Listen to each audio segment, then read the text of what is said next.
네. 그러면 이어서 과세 기간부터 한번 보도록 하겠습니다. 부가가치세 과세 기간 같은 경우에 개인과 법인 이렇게 그 신고를 하는 횟수를 좀 다르게 하고 있는데, 기본적으로 그 과세되는 기간이나 이런 것 같은 경우는 동일합니다. 그 밑에 그 네모난 박스가 있는데 여기 한번 같이 그려보시면 좋을 것 같습니다. 과세 기간.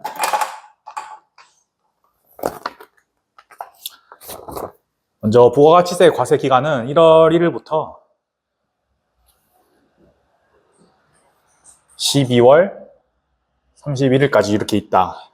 여기 반을 자릅니다. 반을 잘라서 6월 30일 기준으로 이 앞쪽을 1기라고 그러고 뒤쪽을 2기라고 그럽니다.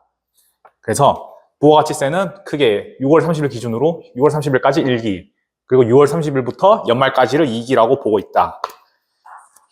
그리고 이 6월 30일까지를 또 절반으로 한번 자릅니다. 그러면 3월 31일까지. 그러면 1월 1일부터 3월 31일까지를 우리는 예정신고기간이라고 합니다. 예정신고기간.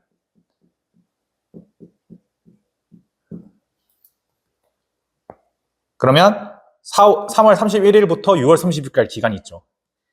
이때를 확정신고기간이라고 합니다.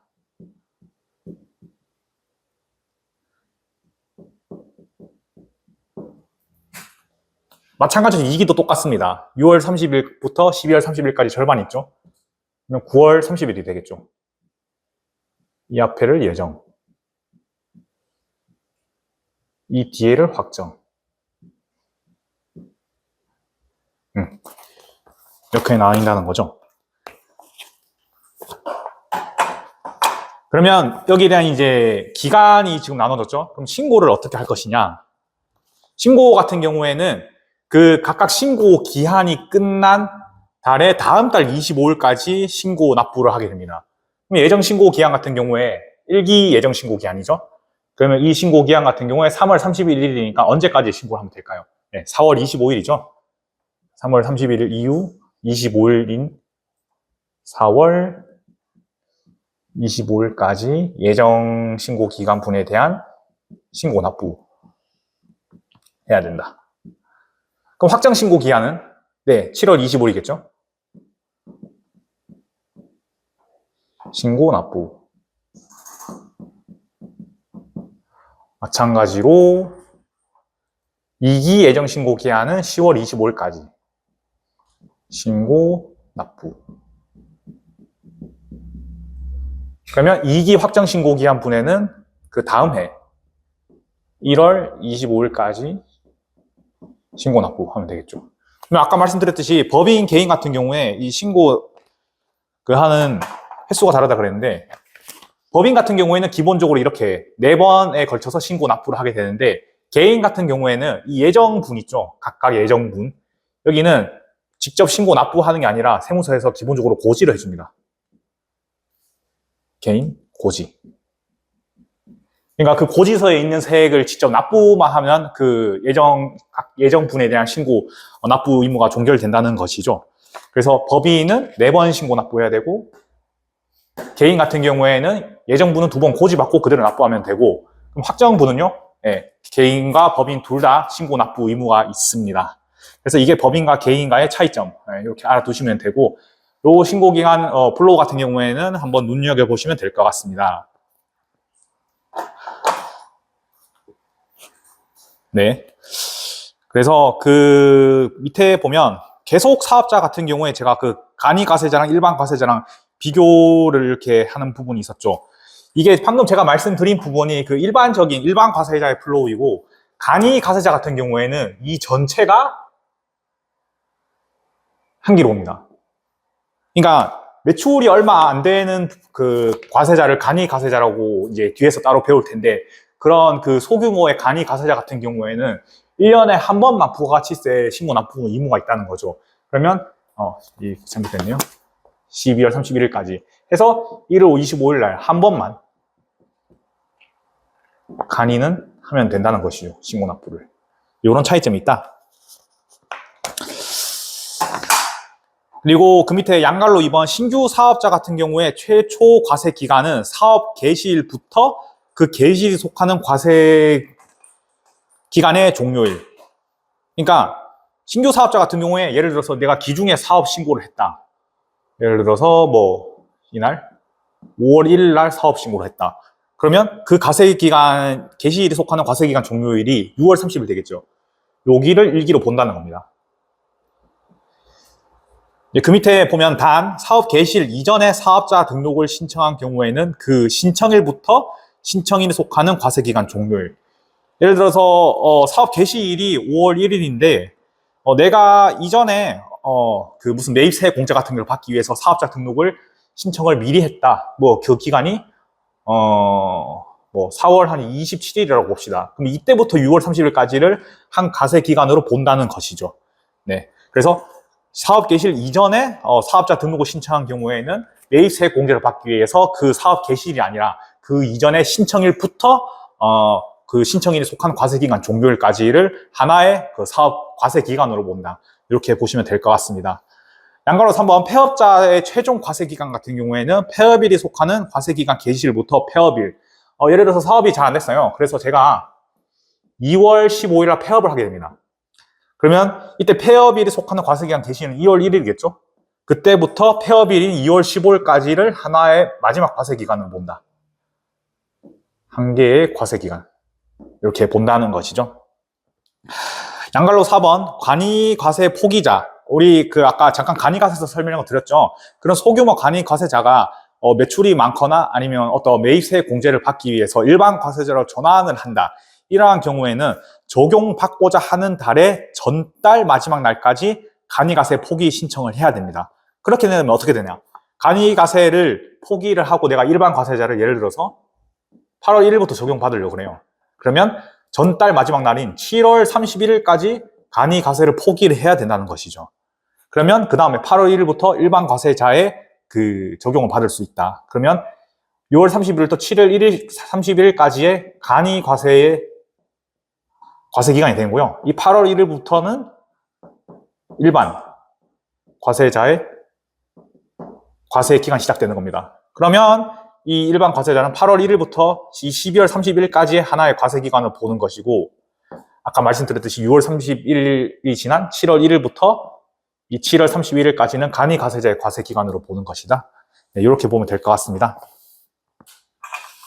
이게 그 밑에 나와 있는 내용이고요. 두 번째로 신고 납부 기한에 대해서 한번 보도록 하겠습니다. 요거 신고 납부 기한 제가 아까 처음 설명을 드린 부분인데, 예정 신고 기한이 끝난 후 25일 이내 예정 신고 납부를 하면 되고, 확정 신고와 납부, 해당 과세 기간의 말일부터 25일 내, 7월 25일과 그 다음에 1월 31일, 그때를 과세 기간으로 보게 되는 것이죠. 그리고 폐업하는 경우에는 폐업한 달이 속하는 말일부터 25일 내, 아까 사례 보면 2월 15일 날 폐업을 했다. 그럼 이 2월 15일 말일은 언제죠? 2월 28일, 또 뭐 6년이 있는 경우 2월 29일이 되겠죠. 그러면 그 다음 달에 25일까지인 3월 25일까지 그 폐업자의 부가세 신고 의무가 있는 겁니다. 그리고 참고로 예정 신고가 이루어진 부분은 확정 신고 시 신고 기간, 신고 대상에서 제외. 예정 신고 기한에 신고된 부분에 대해서는 그것을 제외하고 확정 신고 기간 때 3월 30일까지 신고한 부분은 제외하고 4월 1일부터 발생한 부분에 대해서 6월 30일까지 매출 매입 부분에 대해서만 신고를 하면 되고, 단 예정 신고 때 누락한 부분이 있다. 그러면 그 부분은 확정 신고 기한 때 합쳐서 같이 신고를 해야 된다. 네, 참고해 두시면 좋을 것 같습니다. 네, 그 다음에 이제 납세지에 대해서 한번 살펴보겠습니다. 납세지는 이제 의의가 세법의 신고 의무를 이행 및 세액을 납부하기 위한 관할 세무서를 결정하는 의미를 가지고 있습니다. 그러니까 납세지를 베이스로 해서 그 관할 세무서에서 그 사업장에다가 이제 신고 의무를 할 텐데, 그때 내가 어디에 세금을 납부해야 되냐, 이제 그것을 기준을 정하는 것이 이제 납세지라는 것이죠. 그러면 이제 두 번째로 그 사업장이 이제 중요한 의미가 될 텐데, 사업장 같은 경우에는 이제 양갈로 2번에 그 밑에 이제 단갈로 1번 보면 사업장의 개념이 있습니다. 그때 사업장의 개념은 거래 전부 또는 일부를 하는 고정된 장소로 합니다. 여기서 이제 체크해야 될 부분이 고정입니다. 고정. 고정이 중요하고요. 그럼 예를 들어서 거래의 전부는 아닌데 일부만 하는 고정된 장소. 이거는 사업장일까요? 아닐까요? 네, 제가 그 포인트가 고정이랬죠. 고정된 장소이면 일부든 전부든 상관없이 사업장으로 보는 게 맞습니다. 그래서 고정된 장소이면 그것을 사업장으로 보는 게 맞다는 것이고, 그 밑에 보면 단순히 업무 연락만 하는 장소 또는 원재료 중간 제품의 생산만을 위한 장소 또는 단지 재고의 보관만을 위한 장소는 여기는 제외하고 있다. 그러니까 서브된 곳이고 여기는 이제 그 고정된 주 메인 장소가 아니다 보니까 이 세 개 같은 경우에는 제외하고 있다는 점 알아두시면 좋을 것 같습니다. 단갈로 2번 사업 유형별 사업장. 네. 그러니까 여러 가지 이제 우리가 업종을 하잖아요. 그러면 그 업종별로 사업장이 어딘지 법정으로 정하고 있습니다. 원칙 같은 경우에는 그 각 사업장마다 별도의 사업자 등록을 해야 되는데 이때 그 제조업 같은 경우에는 보면 최종 제품을 완성하는 장소를 사업장을 보고 있고 단 따로 포장 충전, 용기 충전만을 위한 장소는 제외하고 있다. 아까 위에 그 개념대로 제조업 같은 경우에 그 서브를 위한 포장 용기 충전하는 곳은 제외한다는 보는 것이죠. 두 번째로 건설업, 운수업, 부동산 매매업입니다. 부동산 매매업이라는 거 잘 보시고요.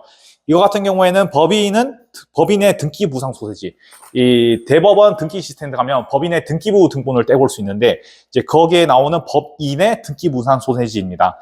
이때 지점 소재지도 포함된다는 점 알아두시면 좋을 것 같고 개인은 그 개인의 업무 총괄 장소라고 보시면 될 것 같습니다. 두 번째로 부동산 임대업입니다. 위에 비교하셔야 될 게 방금 말한 건 부동산 매매업이고 이거는 부동산을 임대하는 업. 그러면 그 부동산의 등기 부상 소재지입니다. 주의해야 될 게 법인의 등기 부상 소재지가 아니고 그 부동산이 속하는 각각의 부동산의 등기 부상 소재지를 사업장으로 해서 사업자 등록을 내야 된다는 겁니다. 서울의 사업장을 임대하고 있고 부산의 사업장을 임대하고 있다. 그러면 서울의 그 사업자 등록을 한 번, 부산의 사업자 등록을 한 번 이렇게 각각 해야 된다는 것이죠. 부동산 매매업은요.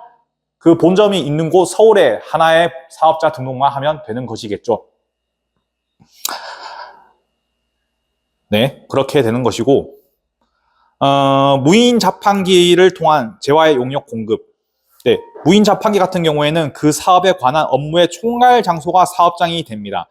네, 근데 무인 자판기 같은 경우에는 납세자의 신청에 의해 임의 변경 불가한 점 이거 주의하시면 되겠습니다. 왜 그러냐면 무인 자판기 같은 경우에는 막 전국에 예를 들어서 자판기를 깔 수 있죠. 그러면 그 자판기마다 사업자를 보게 되면 이제 그것으로 어떤 탈세의 빌미가 있기 때문에 무인 자판기 같은 경우에는 그 사업장 업무를 총괄 장소로 하는 것으로 정하고 있고 이것을 임의 변경하지 못한다. 이 점 알아두시면 좋을 것 같습니다.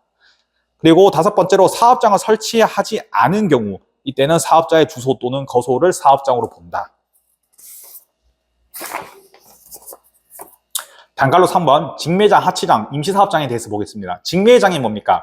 내가 어떤 그 큰 창고가 있고 이제 거기에 대해서 이제 직접 팔 수 있는 메인 매장을 우리가 직매장이라고 보면 좋을 것 같은데 이때 원칙은 별개의 사업장을 봅니다. 그러니까 내가 어떤 창고에서 직매장으로 이렇게 운반을 했다. 그러면 이거는 별개의 사업장으로 그 사업장으로 봐서 직매장으로 보낸 물건에 대해서는 재화의 공급으로 봅니다. 그러니까 세금 계산서도 발급할 의무가 있겠죠. 직매장으로 발급하면.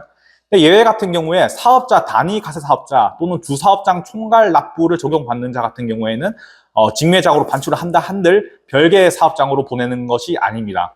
그러니까 재화의 공급으로 보지도 않고 세금 계산서 발급 의무도 없다라는 점 알고 계시면 될 것 같고 사업자 단위 과세자나 주사업장 총괄 납부 같은 경우에 뒤에서 배울게요. 바로 나오겠습니다. 그리고 두 번째로 하치장 같은 경우에는 별개의 사업장이 아니라 단지 물건을 내려놓는 장소로 봐서 별개의 사업장이 아니다. 마찬가지로 임시사업장, 임시사업장도 이것이 이제 임시로 차려놓은 사업장이니까 별개의 사업장이 아니라는 점 아시면 될 것 같습니다.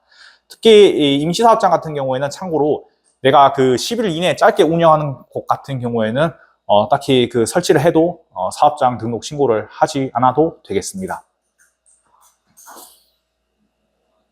네, 그렇고요. 이제 두 번째로 주사업장 총괄납부 제도랑 사업자 단위 과세 제도 요거 두 개 비교해 볼 건데 요거 같은 경우에는 내가 이제 2개의 사업장 이상을 가지고 있는 경우에 이제 요거를 이제 신청하는 요건에 해당된다고 보시면 되겠습니다. 요거 2개 이제 비슷한 점도 많고 차이점이 있어가지고 제가 이렇게 비교하는 형식으로 놔뒀는데 밑에 이제 하나씩 보시면 주사업장 총괄 납부 같은 경우에는 이제 사업장이 2 이상인 사업자가 각 사업장의 부가가치세를 납부 또는 환급세액을 총괄하여 납부 환급하는 제도로 갑니다.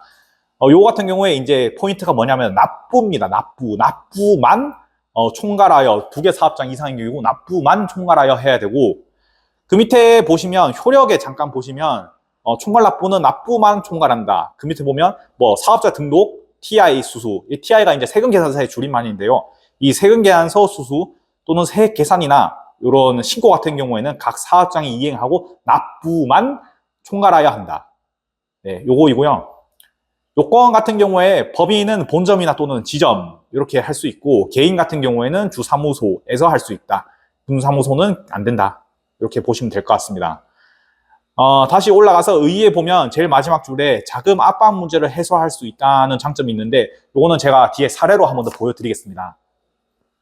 세 번째로 신청 방법 같은 경우에는 별도의 승인이 필요 없다. 내가 신청만 하면 요건에 맞는 경우 그냥 바로 하면 효력이 발생하는 것이다 라고 보시면 될 것 같고 그러면 계속 사업자는 적용 과세 기간 개시일의 전 20일까지 개시일 전 예를 들어서 내가 2기에 주사업장 총괄납부를 적용받으려고 한다. 그러면 개시일 전 20일이니까 6월 그렇죠? 6월 30일부터 20일 전하면 어떻게 되나요?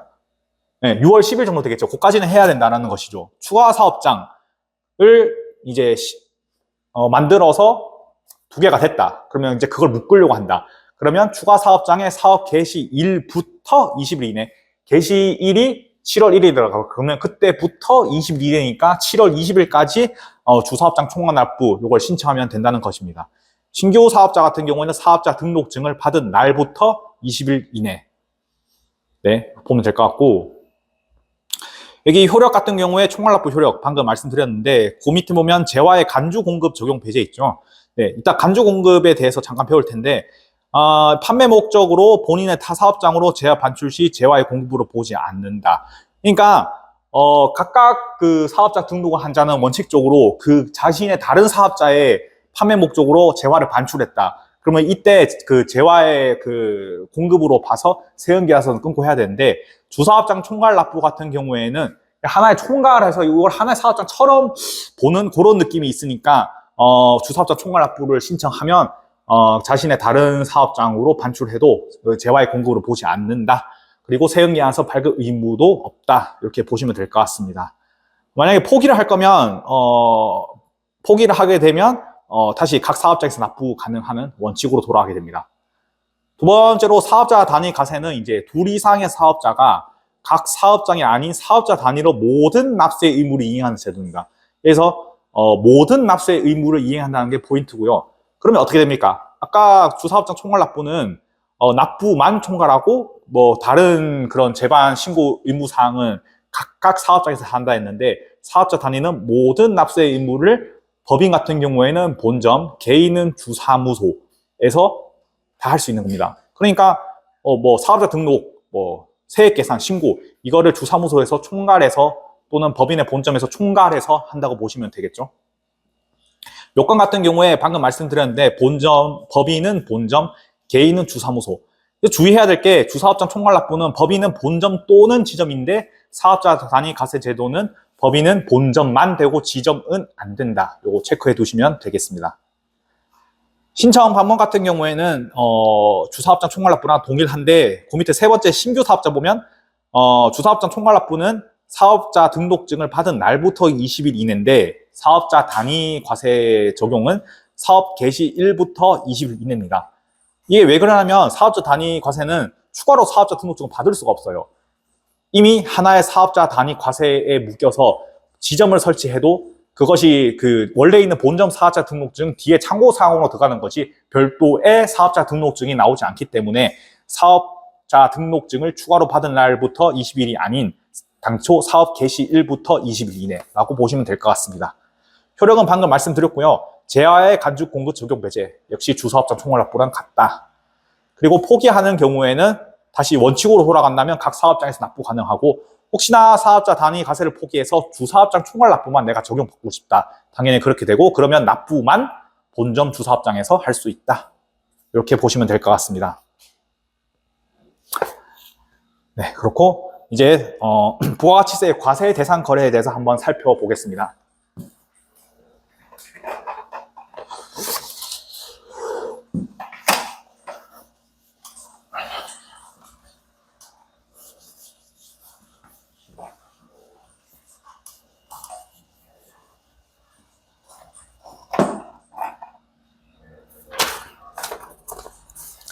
네, 부가가치세 과세 대상 거래. 일단 우리가 이전 시간에 배운 거 있죠. 부가가치세 과세 대상 거래 재화 용역으로 나누면 뭐라 그랬습니까? 재화의 공급, 용역의 공급, 재화의 수입을 과세 대상 거래라고 그랬고, 용역의 수입은 이게 실무상 과세를 하기가 힘들기 때문에 요거는 아니다. 그래서 앞에 세 개만 과세 대상 거래이다. 이렇게 보시면 되고, 첫 번째로 재화의 공급에 대해서 한번 자세히 살펴보겠습니다. 재화의 공급은 용어는 이제 계약상 법률상 모든 원인에 의하여 재화를 인도 또는 양도하는 것. 네, 이렇게 공급에 대한 정의인데 알아두시면 될 것 같고, 그 밑에 그러면 어떤 걸 재화의 공급이라고 하냐, 이제 이걸 세부적으로 정하고 있는데, 크게 이제 두 가지입니다. 실질 공급, 간주 공급. 네, 먼저 실질 공급으로부터 보면, 네, 우리가 진짜 실제로 재화를 실질 공급하는 거겠죠. 뭐 예를 들어서 매매, 가공해서 재화를 공급한다. 뭐 교환도 우리 재화의 공급으로 옵니다. 그리고 뭐 기타 등등 이런 게 있을 겁니다. 이때 우리 방금 제가 이제 쭉 적는 거는 그 밑에 있는 빈칸에 이제 기록해 두시면 될 것 같고, 먼저 그 밑에 보면 이제 양갈로 1번에 실질적 공급 먼저 보면, 아까 방금 이 4개 기타 등등이 있는데, 그 중에서, 자기가 주요 자재를 또는 일부를 부담해가지고 어떤 건설 등을 했다. 이러한 경우에는 재화의 공급으로 옵니다. 내 자재를, 사용해가지고 어떤, 그런 업을 했길래. 근데 반대로 건설업자가 건설 자재, 내가 아닙니다. 내가 아니고 어떤 뭐 하도급 건설업자가 건설 자재 전부 또는 일부를 부담한 경우에는 이런 건설을 한 경우에 이거는 재화의 공급이 아니고 용역의 공급이라고 봅니다. 네, 내가 아니고 건설업자가 했기 때문에 이거는 용역의 공급이라고 봅니다. 그래서 자기가 주요 자재의 전부 또는 일부를 부담하는 경우에는 재화의 공급, 건설업자가 했다, 용역의 공급. 이거 알아두시면 될 것 같고, 그러면 두 번째로 간주 공급. 간주 공급이 무엇이냐? 실제로 공급을 하지도 않았어요. 실제 공급을 하지 않은 거래인데, 법에서 이러한 경우 정한 경우에는 그 취지가 있으니까 공급이 아니더라도 요건에 해당되면 무조건 공급으로 의제한다는 뜻입니다. 의제. 공급으로 의제하기 때문에 요건에만 해당되면 이거는 이제 재화의 공급으로 본다. 그러니까 부가가치세 납부 의무가 있고 또 뭐 세금계산서 발행 의무가 있다. 요걸 이제 기본 베이스로 보시면 될 것 같습니다. 어떤 게 있냐? 크게 이제 4가지가 있습니다. 자가 공급, 개인적 공급, 사업상 증여. 네, 빈칸에 적어두시면 될 것 같고, 해업 시 잔존재화. 잔존재화.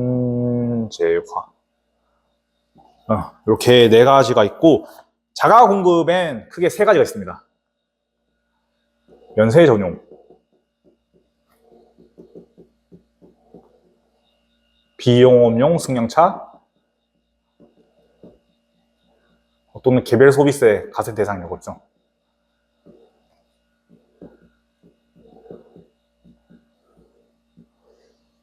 그리고 뭐 사용하거나 유지, 판매 목적 타사업자 방출.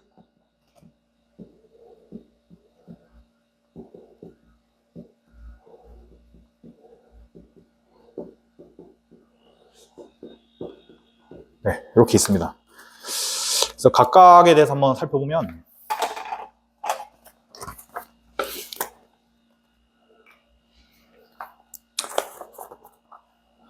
자가 공급 같은 경우에는 이제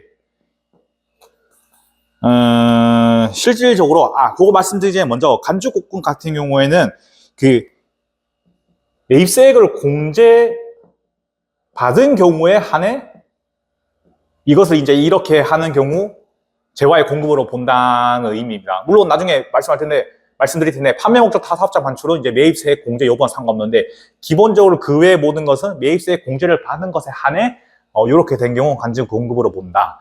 왜냐하면 매입세액 공제를 안 받았으면 그것은 뭐 어떻게 한다 하더라도 그것이 이후에 뭐 과세 형평이나 이런 문제가 없기 때문에 예를 들어서 매입세액을 내가 공제를 받지 않았다. 그러면 약간 사실 최종 소비자 비슷한 지위에 있는 물건을 가지고 있는 거죠. 이걸 내가 어떻게 개인이 한다고 하더라도 그 최종 소비자의 부가가치세가 과세가 안 되듯이 매입세액 공제를 받지 않은 부분에 대해서는 뭐 내가 자가 공급을 한다. 뭐 개인적으로 어떻게 했다. 이렇게 한다 하더라도 이것이 부가가치세에 문제가 없다는 것이죠. 근데 예를 들어서 매입세액 공제를 받고 그것을 어떤 사업상 자가 공급을 해버렸다. 그러면 이제 최종적으로 부가가치세를 내가 어떻게 부담을 해야 되는데 부담을 하지가 않아 버렸던 거죠. 첫 번째로 면세 전용. 매입세액 공제를 받은 재화를 나의 면세 사업에 전용했다. 그러면 이 면세 사업에 전용을 해서 만든 물건이 있어요. 이것을 이후에 내가 팔았어요.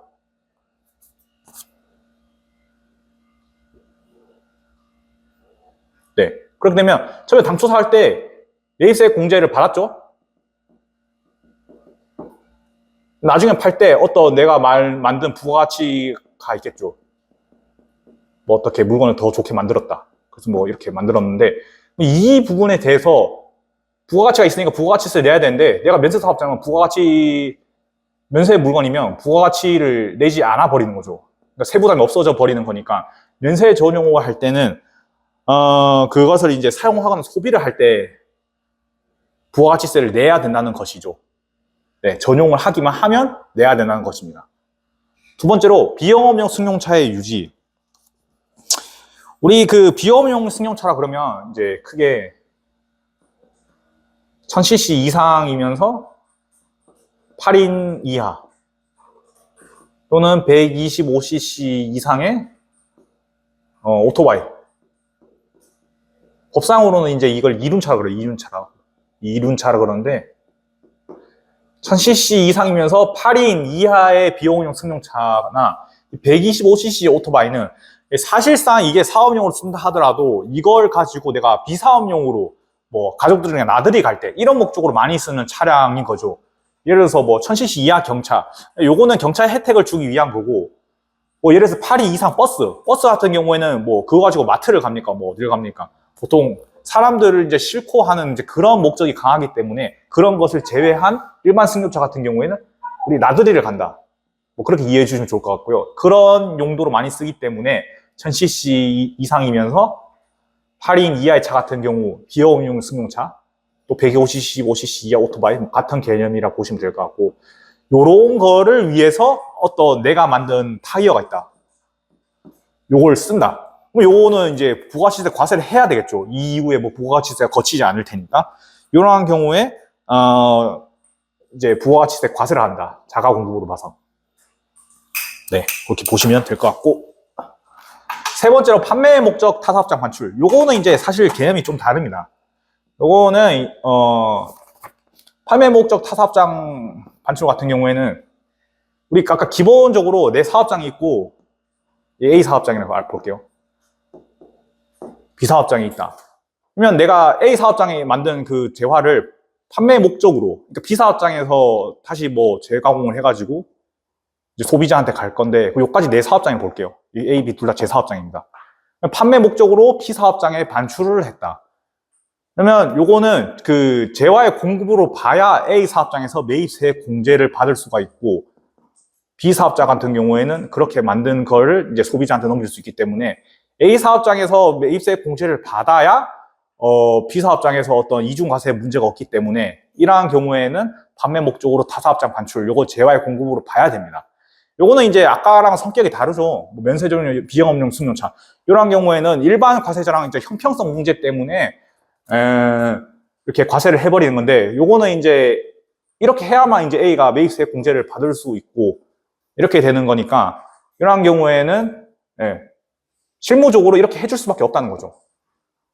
그래서 이러한 자가 공급 같은 경우에는 판매 목적 타사업자 반출, 이것도 매입세 공제를 간주 공급으로 봐야 된다. 실제로 팔지는 않았어도.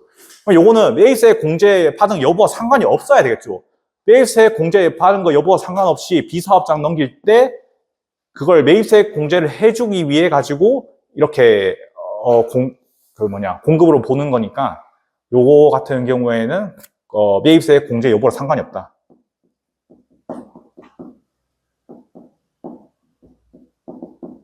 상관 없다. 그리고 또 말씀드릴 거에 이거 같은 경우에는 간주 공급 일단 이거 보십시오. 면세 전용 비영업용 승용차 유지. 뭐 이따가도 말씀드릴 테지만 이거 같은 경우는 세운기한서 발행을 현실적으로 가능합니까? 불가능하죠. 뭐 나의 면세 전용인데 나의 비영업용 승용차 유지를 하는데 내가 나한테 세운기한서 발급해 준 것도 웃기고 이러한 경우에 그 세운기한서 발급이 기본적으로 그냥 TI라고 할게요. 없는데 요 같은 경우에 기본적으로 다른 사업장으로 반출하는 거니까 세운기한서 발급할 수도 있겠죠. 해야 되겠죠. 해야 이제 매입세 공제를 받을 수가 있으니까. 그러니까 판매 목적 타사업자 반출 같은 경우에는 세운기한서 발급을 해야 된다. 그래서 다른 거는 이따 배우겠지만 이제 개인 정보 이런 거 배우겠지만 세운기한서 발급이 없는데 판매 목적 타사업자 같은 경우에는 세운기한서 발급 필요성이 있다. 요거 하나 참고해 두시면 될 것 같고. 네, 그리고 이제 개인 정급. 내가 뭐 개인적으로 뭐 다른 사람한테 뭐 공급을 하는 경우, 뭐 나의 개인적인 목적으로 뭐 쓰는 경우, 이때 같은 경우에도 당연히 봐야 되겠죠.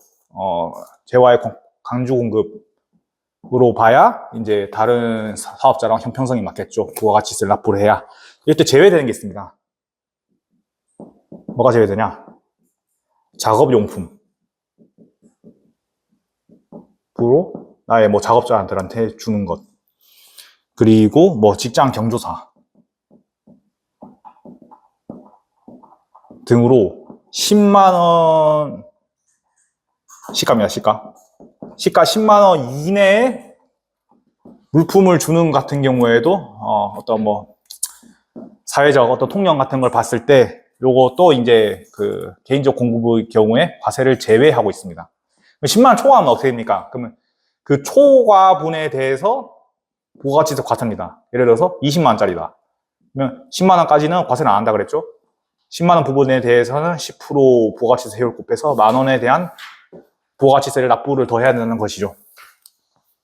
그렇게 보면 될 것 같고, 이제 세 번째로 사업상 증여. 내가 어떤 사업상 목적으로 그 다른 사람한테 증여를 하는 경우에 요거 같은 경우에는 이제 부가가치세 과세를 한다는 것이죠. 그런데 내가 어떤 홍보 목적으로 나의 견본품을 준다. 견본품을 주는 같은 경우에는 제외하고 있습니다. 간주 공급에서 제외하고 있다. 마지막으로 폐업 시 잔존재화. 내가 사업이 잘 돼서 폐업을 했어요. 폐업을 한 경우에는 예를 들어서 내가 폐업을 하고 그 다음에는 이제 사업자의 지위가 아니죠. 근데 내가 사업자의 지위일 때 매입세 공제를 받은 재화를 사업자가 아닌 지위에서 팔았다고 국가에서 부가가치세를 쉽게 과세할 수 있을까요? 이미 사업자 등록증이 없기 때문에 이 세원을 포착하기가 쉽지 않습니다. 그래서 폐업 시 잔존재화 같은 경우에는 그 폐업일을 그쵸? 공급 시기로 봐서 이따 공급 시기 배울 텐데 폐업일을 공급 시기로 봐가지고 그 폐업일 날 자기한테 공급을 했고 이때 부가세를 과세한답니다. 부가세 과세 폐업일을. 어떻게 됩니까? 이미 과세를 했으니까 이후에 내가 개인적인 지위가 되더라도 뭐 어떻게 판들 부가가치세를 굳이 거둘 필요가 없겠죠. 그래서 이 폐업 시 잔존재화 같은 경우는 폐업일을 부가가치세 과세한다. 그래서 사실 사업이 잘 안 된다 하더라도 이 폐업 시 잔존재화에 대한 부가가치세 문제가 무서워가지고 쉽게 폐업하지 못하는 경우가 있어요. 네, 그래서 뭐 그런 문제도 있는 점 한번 알아두시면 좋을 것 같습니다. 그래서 다시 말씀드리면 간주공급 같은 경우에는 이제 다른 개인 사업자가 이제 물건 넘기는 부분에 대한 것이랑 과세 형평을 맞추기 위해서 간주 공급으로 과세를 하는 반면 이 판매 목적 타사업자 반출 같은 경우에는 실질이 이제 공급을 했기 때문에 이 매입세 공제를 해줘야 되는 게 마땅하고 그렇기 때문에 간주 공급으로 봐야 된다는 점. 그래서 취지가 다른 점도 나머지랑 판매 목적 타사업자 반출이랑 취지가 다른 점도 알아두시면 좋을 것 같습니다. 네, 그래서 그 밑에 교환에 양갈로 이번에 간주공급 같은 경우에는 재화 공급의 틀레이고, 그렇죠. 다 재화죠. 이 용역 아닙니다. 재화이고, 매입세 공제 받은 것에 한하는데 단 판매 목적 타사업자 방출은 매입세 공제 여부와 상관이 없이 해야 실질적으로 이제 사업자가 이렇게 적절한 부가세를 납부할 수 있다. 이렇게 보시면 될 것 같습니다. 그 밑에 공급 시기나 공급 가액 같은 경우 보게 되면 네, 그렇죠. 자가 공급에 면세 전용, 비영업용 승용차 구매 및 유지, 그리고 개인적 공급, 뭐 또 사업상 증여, 이런 경우에 사용 소비하는 데나 증여의 일 보시면 될 것 같고, 폐업 시 잔존 재화는 폐업일, 판매 목적 자가 공급 중에서 판매 목적 타사업자 반출을 이제 A 사업장에서 반출하는 때를 공급 시기라 보면 될 것 같고, 공급 가액 같은 경우에는 다 시가로 봐야 형평성이 있겠죠. 근데 판매 목적 타사업자 반출 같은 경우에는 이제 이렇게 해야만 되기 때문에 이제 취득가액, 시가가 아니고 취득가액, 실질 넘기는 취득가액을 공급가액으로 본다 보시면 될 것 같습니다. 세 번째로 재화의 공급으로 보지 아니하는 거래. 이제 아래 몇 가지 같은 경우에는 공급을 했는 것처럼 보이지만 공급을 보지 않습니다. 담보, 실제로 판 게 아니죠. 담보 제공 같은 경우에 보지 않고, 신탁 재산의 소유권 이전. 그러니까 신탁 재산 같은 경우에 아직 그 최종 소비자한테 가지 않고 어떤 신탁자, 위탁자 이런 소유권의 이전만 있다고 보아서 이것도 재화의 공급으로 보지 않습니다. 그리고 사업의 포괄적 양도. 사업 같은 경우에는 그 자체는 재화를 보지 않기 때문에 포괄적으로 양도를 한다면 재화의 공급 보지 않고, 조세의 물납, 그리고 법률에 따른 공매, 경매 수용, 이것도 재화의 공급으로 보지 않습니다. 그리고 여섯 번째로 자기의 과세 사업을 위해 사용. 자기의 과세 사업을 위해서 사용하면 이후에 어떻게 되겠어요? 팔 때 어차피 부가가치세 과세가 되겠죠. 내가 과세 사업자니까. 이러한 경우에도 과세되지 않는다. 예를 들어서 다른 사업장의 원료, 자재, 수선, 시험 등을 위해서 나의 과세 사업을 위해서 사용한 경우에는 재화의 공급으로 보지 않는다. 여기서 아까 그 3번 있죠, 3번. 사업의 포괄적 양도. 요 같은 경우에는, 기본적으로 재화의 공급으로 보지 않는데, 이러한 경우에는 재화의 공급을 봅니다. 그래서 1번 무엇이냐? 사업의 일부 양도. 포괄 양도라고 그랬죠, 아까. 사업의 포괄 양도면 재화의 공급을 보지 않는데, 일부 양도는, 재화의 공급으로 본다. 두 번째로, 사업 양수 시 양수자가 부가가치세를 대리 납부한 경우. 네, 이것도 이제 취지가 있고 한데 깊게 다루지는 않을 거고요. 양수자가 부가가치세 대리 납부를 한 경우에는 사업의 재화의 공급으로 보지 않는다. 이렇게 아시면 될 것 같습니다. 두 번째로 용역의 공급에 대해서 보겠습니다. 용역의 공급, 이것도 용어는 이제 계약상 또는 법률상 모든 원인에 의해서 명부를 제공하거나 재화 또는 권리를 사용하게 하는 것 참고하시면 될 것 같고, 그 범위도 여러 가지가 있는데 하나 이제 주의해야 될 게, 아까 제가 뭐랬죠? 자기가 어떤 건설을 하는데 주요 자재 전부나 일부를 부담하면 재화의 공급이라 그랬는데, 내가 아닌 건설업자가 부담했다. 그러면 이것은 용역의 공급이다. 요것만 눈여겨보시면 될 것 같고, 용역의 간주 공급은 과세 대상해야 되겠죠. 재화와 동일하게. 근데 현재 실질적으로 과세되고 있는 것이 없습니다. 대통령령으로 정해진 게 없어가지고 용역의 간주 공급, 자가 공급 이런 거 과세되지 않는다는 점 알아두시면 될 것 같고, 그리고 또 용역의 공급으로 보지 아니하는 거래, 아까 재화의 공급을 보지 않는 거래처럼 용역의 공급으로 보지 않는 거래, 용역의 무상 공급 1번, 그리고 두 번째로 고용관계에 의하여 근로의 제공.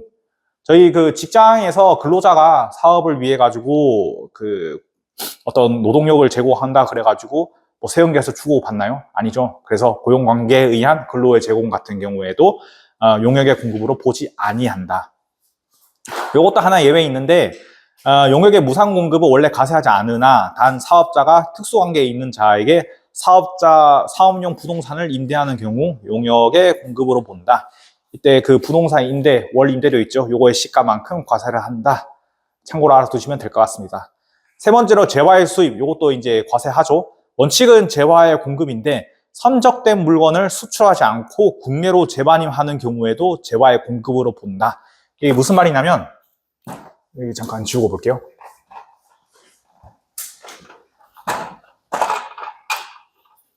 여기 이제 국내 우리나라 땅이 있어요. 뭐 있다. 근데 여기 뭐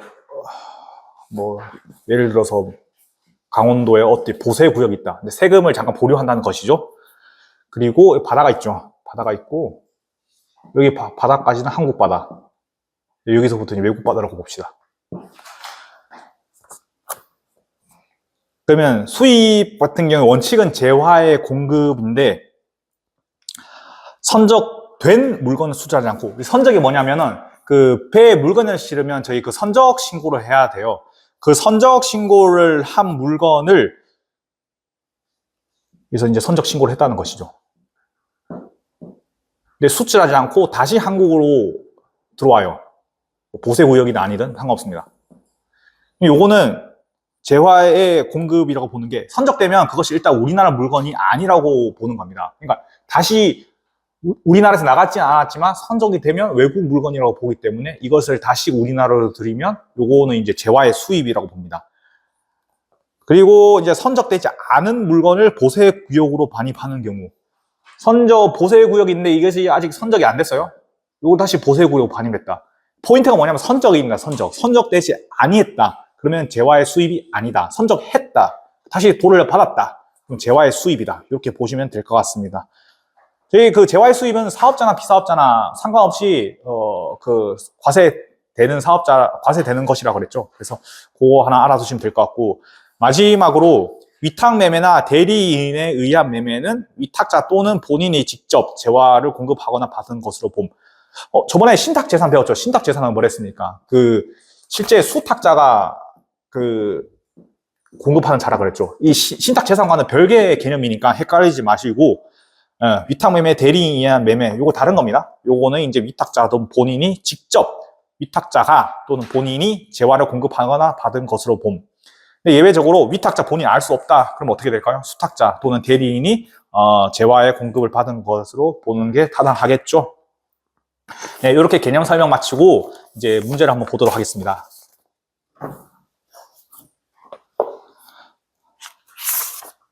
(522페이지) 문제 1번.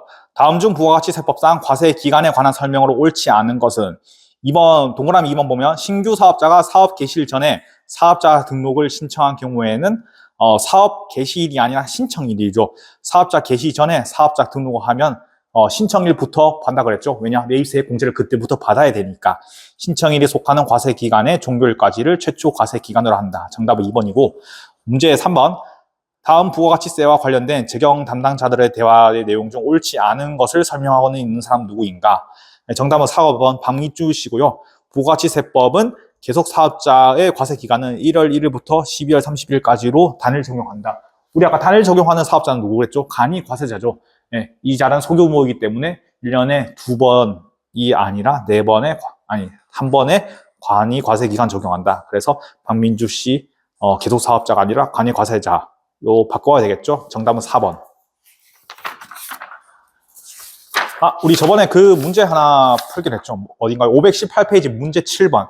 요거 이제 같이 풀어볼 텐데, 잠깐 다시 돌아와서 518페이지 문제 7번.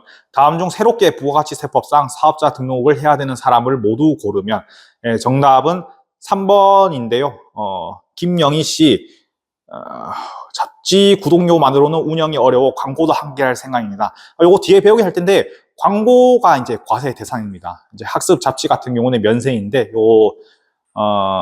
사업자 대상, 광고가 이제 과세 사업이 대상 물건이니까 사업자 등록해야 되고, 그리고 김영수 씨는, 직매장 추가로 설치한다면, 한다 그랬죠. 아까 우리 배웠죠. 직매장 같은 경우에는 별도의 사업장으로 본다. 그러니까 사업자 등록을 해야 되고, 참고로 위에 김순희 씨 같은 경우에 정부의 인허가를 받는 학원 같은 경우에는 요거 부가가치세법상 면세입니다. 면세 용역을 공급하는 것이기 때문에 사업자 등록 안 해도 되고, 김철수 씨 같은 경우에는 새롭게 보관만을 목적, 아까 배웠죠. 보관만을 목적이니까 요거는 별도의 사업자 공급을 할 필요가 없다. 재화의 공급이 아니니까. 그래서 사업자 등록을 해야 되는 사람은 김영희 씨, 김영수 씨. 3번이 정답입니다.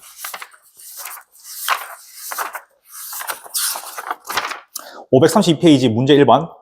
다음 중 부가가치 세법의 주사업장 총괄납부에 관한 설명으로 옳지 않은 것은 동그라미 2번에 법인의 지점은 본점을 대신하여 주된 사업장이 될 수 없다. 우리 주사업장 총괄납부는 뭐라 그랬죠? 법인의 본점 지정 둘 다 가능하다 그랬죠. 그래서 정답은 2번. 문제 3번. 다음 중 부가가치세법상 사업장에 관한 설명으로 옳지 않은 것은 무인 자동 판매기를 통하여 뭐 어쩌고 하는 경우에는 업무 총괄 장소를 사업장으로 하나 신청에 의하여 설치한 장소도 사업장을 등록할 수 없다 그랬죠. 조세회피 가능성이 있기 때문에 무인 자동 판매기는 임의로 사업장 등록을 할 수 없다. 그래서 정답은 동그라미 1번입니다.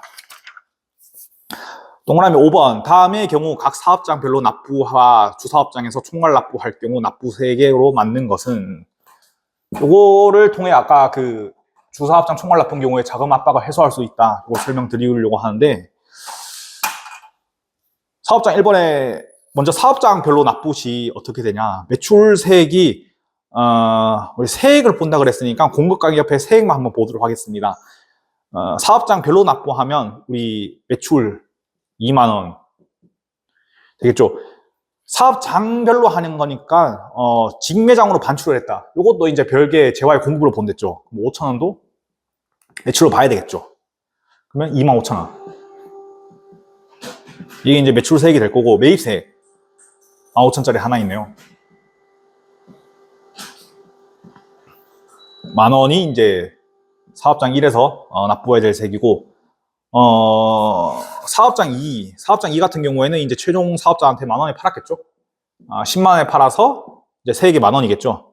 그래서 있고 매입세액 같은 경우는 제조장 반입, 이제 직매장 이제 주사업장에서 반입을 했겠죠. 만 원이고 반입을 한 5천 원. 이것도 이제 매입된 거죠. 그 재화의 공급을 보니까. 그리고 이제 실제 다른 이제 기타 매입 2천 원. 이것도 빼야 되겠죠. 그러면 만 원에서 7천 빼니까 3천 원. 요게 이제 종사업장에서 납부해야 될 부가가치세가 되겠죠. 그래서 총 13,000원이죠. 근데 반대로 주사업장 총괄 납부하게 되면 어떻게 됩니까? 이 직매장 반출한 경우에 요거 그 재화의 공급으로 보지 않죠. 그러면 요거 빼고 2만 원에서 매입 15,000원 빼면 5,000원. 그리고 종사업장 같은 경우에는 매출이 만 원 있는데 이때 매입에서 빼야 되는 거 5,000원. 요거는 이제 재화의 공급을 보지 않았으니까 매입세액에도 공제하면 안 되겠죠. 이렇게 되면 만 원에서 2,000원만 뺀 게 부가가치세가 되겠죠. 그러면 요것도 5,000원 더하기 8,000원에서 13,000원. 위에 것도 어떻게 됩니까? 각각 사업장을 봐도 13,000원. 결국 부가가치세는 똑같은데 사업장 단위로 과세하게 되면 물건이 팔리기도 전에, 그러니까 최종적으로 물건이 팔리기도 전에 주 사업장에서 만 원의 부가세를 이미 납부를 해야 됩니다. 그리고 뒤에 여기 종사업장에서 팔릴 때 3,000원 더 납부해야 되는데 이 주사업장 총괄 납부를 하게 되면 물건이 다 팔리고 났을 때 이 13,000원을 이 주사업장에서 납부를 하면 된다는 거죠. 그러니까 만 원을 굳이 납부할 필요가 없었는데 미리 납부해 버린 거를 해소시켜 줬으니까 요 같은 경우에는 자금 압박 문제를 해소할 수 있겠죠. 이미 납부한 만 원에 대해서 뒤에 납부하게 되니까요. 주사업장 총괄 납부 제도로 하면. 네, 그래서 14,000원에 대해서 주사업장에서 총괄 납부 해버리는 거죠. 그래서 결국 세액은 똑같다. 근데 그 내는 타이밍이 다르기 때문에 타이밍의 차이만 있다. 이렇게 보시면 될 것 같습니다. 문제 7번. 다음 중 부가가치세법상 주사업장 총괄납부에 관한 설명으로 옳지 않은 것은 동그라미 2번. 총괄납부 신청을 한 사업자의 경우 사업과 관련하여 생산 또는 취득한 재화를 판매 목적으로 타 사업장 반출한 경우는 이를 재화의 공급으로 보지 않죠. 총괄납부 사업 신청한 경우에 타 사업장 반출을 한다 해도 재화의 공급으로 보지 않는다. 설명드린 요거 같은 경우는 이제 총괄납부 신청 안 한 겁니다. 안 한 경우에 이렇게 보는 것이고 간주공고 설명할 때 요 사례요.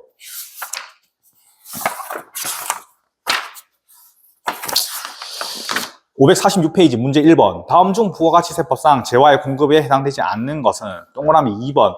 사업을 위해 대가를 받지 않고 다른 사업자에게 인도하거나 양도하는 견본품. 잠깐 지워졌네. 견본품. 요거 이제 재화의 공급에 해당되지 않는다 그랬죠. 정답은 2번. 문제 3번. 다음 중 재화 및 용역의 수입에 관한 설명으로 옳지 않은 것은 동그라미 4번. 수입하는 재화에 대해서는 당해 수입자가 사업자가 아닌 부가가치세가 과세되지 않는다가 아니고 과세가 되는 것이죠. 수입하는 경우에는 수입자가 사업자 불문하고 과세된다는 점 아까 말씀드렸죠. 그래서 정답은 4번. 동그라미 5번. 다음 중 부가가치세법상 용역의 공급에 관한 설명으로 옳지 않은 것은 동그라미 3번. 사업자가 자기의 사업을 위해 직접 용역을 공급하는 경우에는 용역의 공급으로 본다. 우리 용역의 공급 같은 경우에는 원래 과세돼야 되는 게 맞다 하나 재화와 대응해서 근데 대통령으로 정해진 게 없다 그랬죠.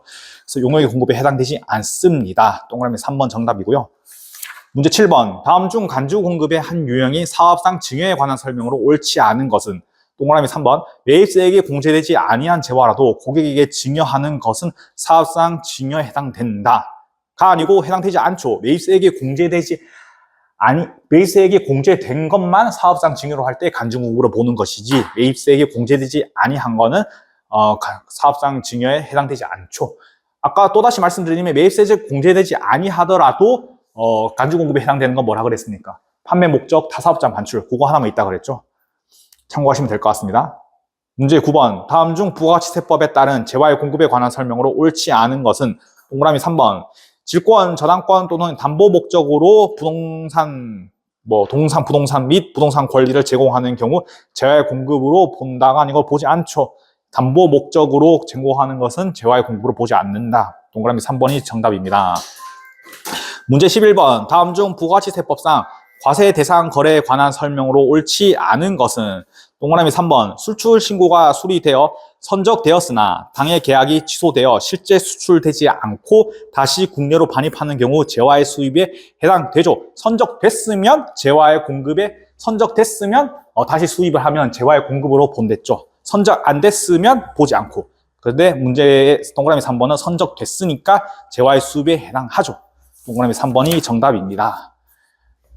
네, 그러면 여기까지 보고 다음 시간에 재화와 용역의 공급 시기부터 보도록 하겠습니다.